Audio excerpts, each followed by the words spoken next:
Hello, कैसे हैं आप लोग।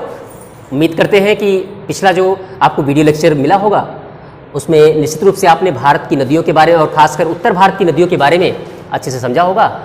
तो निश्चित रूप से ये जो आपका ये पार्ट है, इसमें हम लोग जैसा कि हमने कहा था कि हम आपको अगले वीडियो के माध्यम से प्रायद्वीपीय भारत की नदियों के बारे में चर्चा करेंगे और प्रायद्वीपीय भारत की नदियों की अपनी एक अलग ही विशेषता है, तो उन सब की चर्चा हम इसमें करेंगे। ठीक है, तो वीडियो शुरू करने से पहले जब आप पूरा वीडियो, सबसे पहला काम तो आप पूरा वीडियो देखें।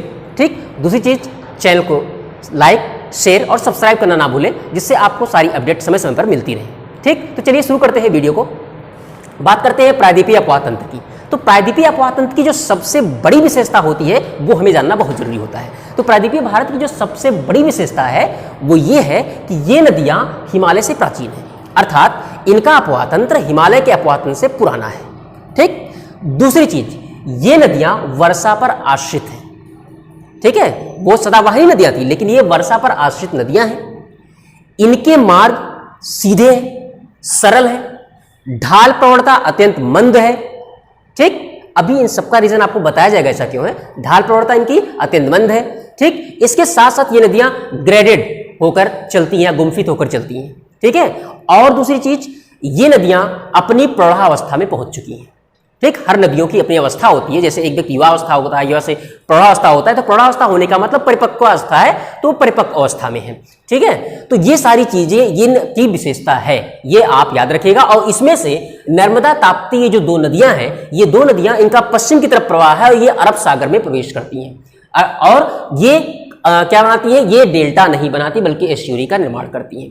बाकी अधिकांश नदियां वो दक्षिण पूर्व दिशा की तरफ होते हुए प्रवाह न बनाते हुए बंगाल की खाड़ी में प्रवेश करती हैं और वहीं अपने डेल्टा का निर्माण करती हैं। ठीक, तो नर्मदा ताप्ती भारत की दो ऐसी प्रमुख नदियां हैं जो नदियां क्या करती हैं, जो नदियां क्या बनाती है, अपना एस्च्यूरी, नर्मदा ताप्ती ये दोनों एस्च्यूरी बनाती हैं, ये डेल्टा नहीं बनाती हैं। ठीक, और इनका प्रवाह पश्चिम की तरफ है।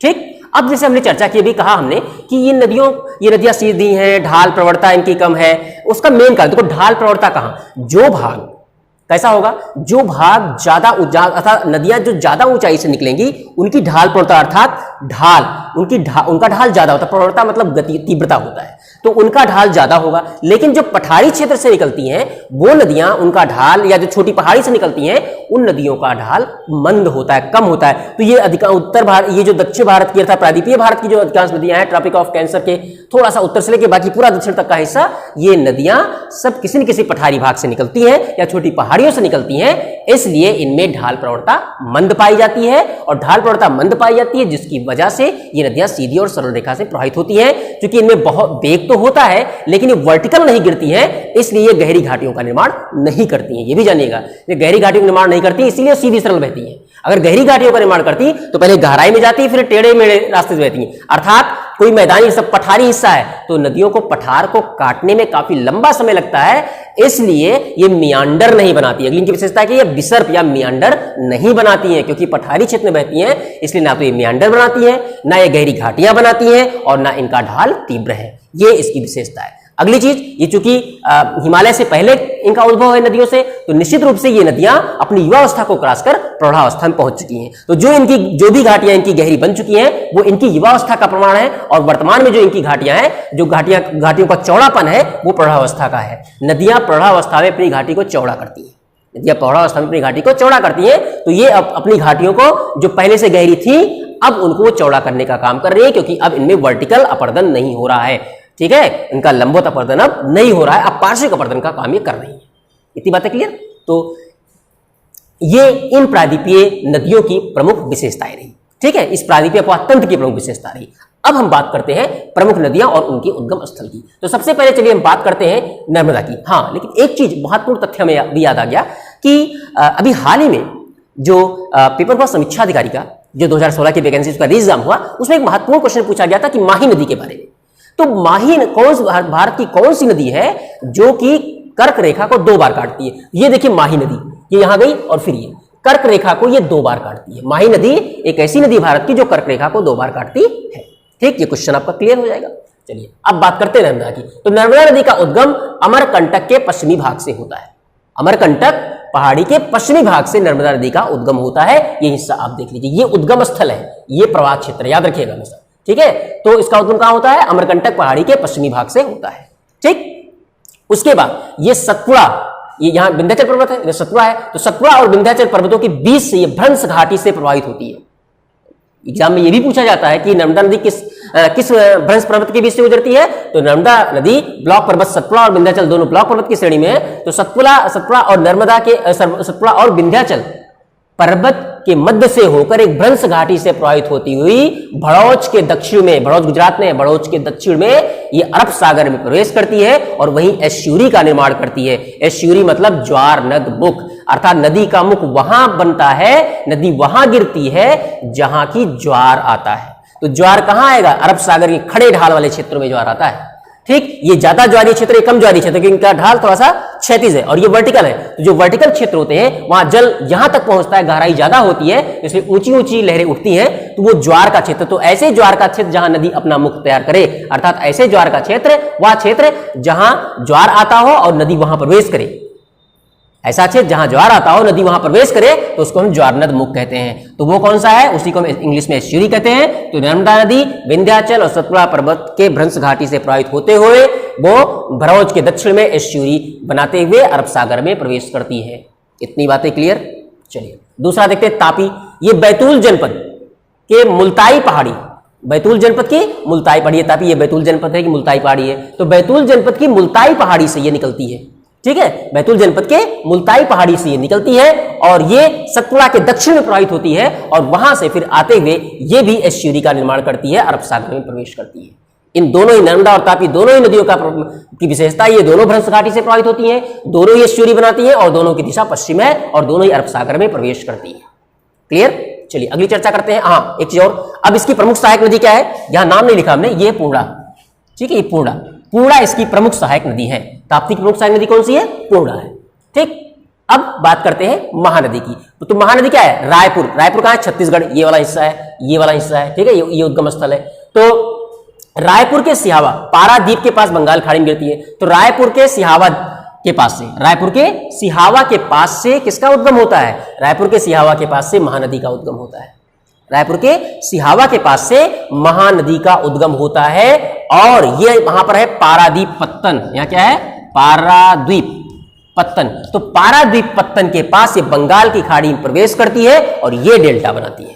ठीक, तो महानदी उड़ीसा की प्रमुख नदी है, बड़ी नदी है और ये कहां? छत्तीसगढ़ में रायपुर जनपद के सिहावा से होकर निकलती है और ये पारादीप पत्तन के पास बंगाल की खाड़ी में बंगाल खाड़ी में प्रवेश करती है और वहीं पर डेल्टा का निर्माण करती है। इसकी जो प्रमुख सहायक नदियां हैं वो है शिवनाथ, हसदेव, माद, ईब, जो कि बाएं तरफ से इससे मिलती हैं। देखिए यहां बायां दायना, ये आपका बायां है, ये दायना है। ठीक है, इस तरह से। तो बाएं तरफ से शिवनाथ, हसदेव, माद, ईब, शिवनाथ, हसदेव, माद और ईब ये नदियां बाएं तरफ से, जबकि दाएं तरफ से जोग, उंग और तेल ये नदियां महानदी की सहायक नदियां हैं। दाएं तरफ से जोग, उंग और तेल, याद रखिएगा। ठीक, अब बात करते हैं गोदावरी की। तो गोदावरी दक्षिण भारत की या प्रायद्वीपीय भारत की सबसे लंबी नदी, इसकी कुल लंबाई 1465 किलोमीटर है। इसको बूढ़ी गंगा इसलिए कि गंगा के पहले इसका उद्गम हुआ है, वो अपनी प्रभावस्था को प्राप्त कर चुकी है, तो बूढ़ी गंगा। और दूसरी चीज, इसको दक्षिण की गंगा भी कहते हैं। ये पवित्र नदी मानी जाती है। क्यों? क्योंकि इसका निर्माण त्र्यंबकेश्वर, ये कहां से निकलती है? त्र्यंबकेश्वर पहाड़ी से, नासिक जनपद, महाराष्ट्र के नासिक जनपद के त्र्यंबक पहाड़ी से निकलती है, जहां पर त्र्यंबकेश्वर महादेव मंदिर भी है और वहां पर आप जानते हैं गोदावरी के पास क्या लगता है? कुंभ भी लगता है। तो ये वो क्षेत्र है नासिक जनपद के पास का जहां कुंभ का आयोजन भी होता है और त्र्यंबकेश्वर पहाड़ी है जहां ये माना जाता है कि शिव के प्रताप से इस नदी की उत्पत्ति हुई। लेकिन हम भौगोलिक दृष्टिकोण से देखेंगे त्र्यंबकेश्वर पहाड़ी के पास से इसकी उत्पत्ति होती है और जो त्र्यंबकेश्वर पहाड़ी कहां है? महाराष्ट्र के नासिक जनपद में है। इसे दक्षिण गंगा और बूढ़ी गंगा के नाम से जानते हैं। ठीक, ये पवित्र नदी है वहां की। ठीक, इसकी जो प्रमुख सहायक नदियां हैं वो है प्रवरा, पूर्णा, मंजरा। कुछ नाम मैंने लिखे हुए हैं, यहां प्रवरा भी लिख देते हैं। प्रवरा है, प्रवरा, पूर्णा, मंजरा, पेनगंगा, वेनगंगा, प्राणहिता, इंद्रावती, ताल और सबरी। याद रखिएगा, फिर से नाम देख लेते हैं, एक बार चर्चा कर लेते हैं। प्रवरा, पूर्णा, मंजरा, पेनगंगा, वेनगंगा, प्राणहिता, इंद्रावती, ताल और सबरी। इंद्रावती, ताल और सबरी ये प्रमुख इसकी सहायक नदियां हैं। ठीक, अभी जैसे हमने इसके पहले समीक्षा अधिकारी के पेपर की चर्चा की थी, तो समीक्षा अधिकारी के पेपर में एक क्वेश्चन और पूछा गया था। चित्रकूट, चित्रकूट नहीं, चित्रकूट जो वाटरफॉल है वो कहाँ है? वो छत्तीसगढ़ में इंद्रावती नदी पर है, जो कि किसकी सहायक है? महानदी पर। चित्रकूट वाटरफॉल इंद्रावती नदी जो कि छत्तीसगढ़ में प्रवाहित होती है, महानदी की सहायक है, वहां पर ही स्थित है। इतनी बातें क्लियर? चलिए आगे देखते हैं। अब अगला है कृष्णा नदी। तो कृष्णा नदी महाबलेश्वर के पास एक सोते से निकलती है और दक्षिण भारत की दूसरी सबसे बड़ी नदी है। 1400 किलोमीटर इसकी लंबाई है इसकी, ठीक है। ये वाला हिस्सा है कहां पे? महाबलेश्वर के निकट निकलती है, ठीक है। कौन सी नदी की बात हम कर रहे हैं? कृष्णा नदी की बात कर रहे हैं। तो ये कृष्णा नदी, ये महाबलेश्वर पश्चिमी घाट का हिस्सा है। तो पश्चिमी घाट के हिस्से से महाबलेश्वर के पास एक सोते से निकलती है, 1400 किलोमीटर की लंबाई है। इसकी प्रमुख सहायक नदियां पंचगंगा, दूधगंगा, मालप्रभा, भीमा और तुंगभद्रा। पंचगंगा, दूधगंगा, मालप्रभा, भीमा और तुंगभद्रा इसकी प्रमुख सहायक नदियां हैं। तुंगभद्रा पर कृष्णराज सागर डैम भी, इस क्षेत्र में तुंगभद्रा परियोजना चलाई गई है। कृष्णा नदी पर कृष्णराज सागर डैम भी बनाया गया है, ठीक है। कृष्णराज सागर डैम और तुंगभद्रा पर तुंगभद्रा परियोजना चल रही है, ठीक।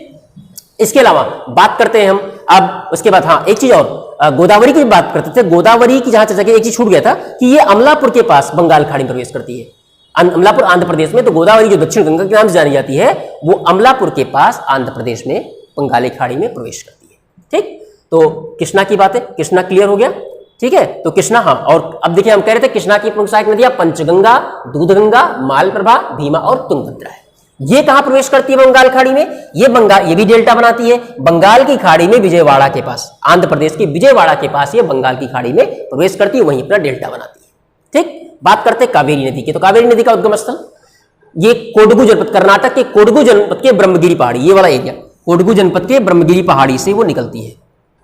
कोडगु जनपद के ब्रह्मगिरी पहाड़ी से कौन निकलती है? कावेरी नदी निकलती है, जो कर्नाटक में है, कोडगु जनपद, ठीक। और यहां पर इसकी जो प्रमुख सहायक नदी है सरावती, उस पर शिव समुद्रम प्रपात भी निर्मित है। शिव समुद्रम के पास, शिव समुद्र में एक स्थान है, वहीं पर नदी, वहीं पर सरावती नदी गिरती है, इसकी सहायक बनती है, वहीं पर शिव समुद्रम प्रपात का निर्माण हुआ है, ठीक है। याद रखिए शिव समुद्रम प्रपात पूछा जाता है, सरावती नदी पर निर्मित है और वो कावेरी नदी की प्रमुख सहायक नदी है, जो कि कर्नाटक जनपद में है, ठीक। ये नदी किनके किनके पर विभाजित है? केरल, कर्नाटक और तमिलनाडु। इस नदी के जल के बंटवारे को लेकर, वैसे भारत में अधिकांश नदियों के, चाहे उत्तर भारत नदियां हो चाहे दक्षिण भारतीय नदियां हो, इनके जल के बंटवारे को लेकर राज्यों में आपस में विवाद है। लेकिन बहुत फेमस जो विवाद है, जिसके लिए कावेरी ट्रिब्यूनल का भी गठन किया गया था, तो वो केरल, कर्नाटक और तमिलनाडु, इनके मध्य जल, इस नदी के जल के बंटवारे को लेकर है। कर्नाटक में इस नदी का 41% हिस्सा मिलता है, जबकि तमिलनाडु में 56% इसका प्रवाह क्षेत्र है और केरला में केवल 3% है, ठीक है। तो जबकि ये केरला के हिस्से को अधिकांशता कवर कर रही है, केरल चाहता है कि हमें अधिक पानी मिले, कर्नाटक भी चाहता है कि हमको अधिक पानी मिले, जबकि इसका प्रवाह क्षेत्र कर्नाटक पे 41% ये, और सबसे ज्यादा तमिलनाडु में प्रवाह क्षेत्र है। तो तमिलनाडु कहता है कि हमारे पास सर्वाधिक प्रवाह क्षेत्र है, तो हम इसका उपयोग करेंगे। लेकिन चूंकि इसका ये उद्भव इसका कहां होता है? कर्नाटक से होता है, इसलिए कर्नाटक कहता है हमारे यहां से होकर बहती है नदी, तो इस जल का सर्वाधिक उपयोग करने का अधिकार हमें है, ठीक। इतनी बात समझ आ गई? हाँ, अब आगे देखते हैं कि बात करते हैं लूनी नदी की। तो यहां पर चलते हैं लूनी नदी, जो राजस्थान की सबसे बड़ी नदी है, प्रमुख नदी है।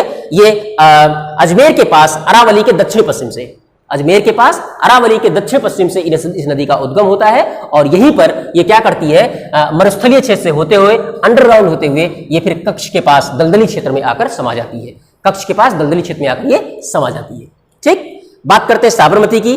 तो ये मेवाड़ पहाड़ी, वो साबरमती जो है इस क्षेत्र का है, ये और इसी पर अहमदाबाद शहर बसा हुआ है। याद रखिएगा, साबर पूछा जाता है नदियों किनारे बसे नगर, तो साबरमती नदी के तट पर अहमदाबाद शहर बसा हुआ है। सूरत ताप्ती नदी पर बसा हुआ है, सूरत ताप्ती नदी पर, और अहमदाबाद साबरमती नदी पर बसा हुआ है, ठीक। आप जानते हैं साबरमती फेमस है आश्रम के लिए, साबरमती किनारे गांधी जी ने अपना आश्रम भी बनाया था। तो साबरमती नदी मेवाड़ पहाड़ी से निकलती है, ठीक, और इस पर अहमदाबाद नगर बसा हुआ है, ठीक है। तो ये जो डिस्क्रिप्शन था पूरा प्रायद्वीपीय भारत की नदियों का, जिसमें हमने प्रायद्वीपीय भारत की नदियों की विशेषताओं को आपको बताया, निश्चित रूप से आपके लिए बहुत ग्राह्य होगा और आपके किसी भी प्रकार की कोर्स के लिए ये बहुत ही महत्वपूर्ण रहेगा, टिल फ्यूचर आपके ये काम आएगा। तो उम्मीद करते हैं कि इन सारी चीजों को आप अच्छे से समझेंगे, अच्छे से जानेंगे और पूरा मैप सही, हमने आपको मैप सही कौन सी नदी कहां किस प्रदेश में कैसे गिर रही है, इस तरह का उसका डिस्क्रिप्शन दिया है। जबकि आपको जब आप पढ़ते हैं तो आपको हर जगह उसकी प्रॉपर प्लेस की जानकारी नहीं मिलती है। यहां तक कि हमने बीच में इन नदी जल के विवाद की बात कर दी, ठीक है, और इसका रीजन भी बता दिया। ये नदियां क्यों पठारी हैं, क्यों गुम्फित होकर बहती हैं, क्यों ग्रेडेड होकर बहती हैं, इनकी जो स्लोप ग्रेडियंट कम क्यों है, ढाल प्रवणता कम क्यों है। साथ साथ ये नदियां चूंकि पठारी हैं इसलिए वर्टिकल इरोजन नहीं करती हैं, अर्थात लंबवत अपर्दन नहीं करती हैं, तो ये फिर कैसा कर रही है, लेटरल इरोजन कर रही है, पार्श्विक अपर्दन कर रही हैं। ठीक, तो ये और ये हिमालय के पहले का इनको उद्भव हुआ है नदियों का, इसलिए अधिकांश नदियां प्रौढ़ावस्था को प्राप्त कर चुकी हैं। हर नदी जब अपने उद्गम अवस्था को होती है उसको युवावस्था कहते हैं, वो गहरी घाटी का निर्माण करती है, काफी वाटरफॉल्स का निर्माण करती है, लेकिन जब प्रौढ़ावस्था में होती है तो वो ग्रेडेड हो जाती है, वो अपने स्तर से होकर प्रभावित होती है और वो घाटियों को चौड़ा करने लगती है। ठीक, तो कुल मिलाकर अब आपका ये खंड कंप्लीट होता है और भारत की नदियों का जो आपको डिस्कशन कराया गया इसके पहले पार्ट 1, पार्ट 2 एंड ये पार्ट 3 लेक्चर है। इन 3 लेक्चर के माध्यम से हमने आपको भारत की नदियों का एक कंप्लीट डिस्क्रिप्शन प्रोवाइड कराया है जो आपके लिए बहुत ही लाभदायक सिद्ध होगा। ठीक है बच्चों, तो एकदम क्लियर हो गया होगा। तो इस लेक्चर में अब इतना ही। Thank you to all of you.